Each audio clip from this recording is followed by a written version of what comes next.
ഒരു ശിവക്ഷേത്രത്തിൽ കുളിച്ച് തൊഴുത് പാളയങ്ങളും കുറിയൊക്കെ ഇട്ട് ശിവൻ്റെ കുശലമൊക്കെ പറഞ്ഞുകൊണ്ട് നിൽക്കുമ്പോൾ ആലുവ പോലീസ് ക്ലബ്ബിൽ നിന്ന് ഒരു ഫോൺ വരുന്നു.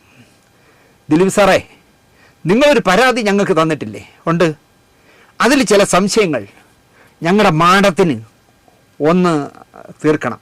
ഒന്ന് ഇത്രയിടം വരെ വരുമോ എന്ന് ചോദിച്ചു. എപ്പോൾ? ഇപ്പോൾ ഉച്ച കഴിഞ്ഞ് മാഡം തലസ്ഥാനത്തേക്ക് പോവുകയാണ്. അപ്പോൾ അതിനു മുമ്പേ താങ്കളുടെ സംശയങ്ങൾ താങ്കൾ പറഞ്ഞു കൊടുത്താൽ അത് തീർത്തിട്ട് അങ്ങ് വിടാം. വരാം, ഇപ്പം തന്നെ വരാം എന്നായി ദിലീപ്. സ്വന്തമായി വക്കീലുള്ള ദിലീപ് അങ്ങേരോട് പോലും ചോദിക്കാതെ ചെന്ന് കയറി കൊടുത്തു. പിടിച്ച് 86 ദിവസം അകത്തിട്ടു.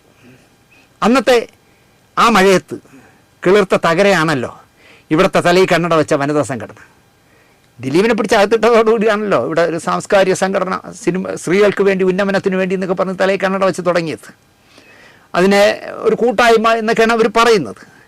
മുഖ്യമന്ത്രി ഈ തലയിൽ കണ്ണട വെച്ചവരെ പൂവിട്ട് പൂജിച്ചു അല്ലെങ്കിൽ സ്വീകരിച്ചു എന്ന് പറയാം. നിങ്ങളാണ് മലയാള സിനിമ എന്ന് അദ്ദേഹം അങ്ങ് തീരുമാനിച്ചു.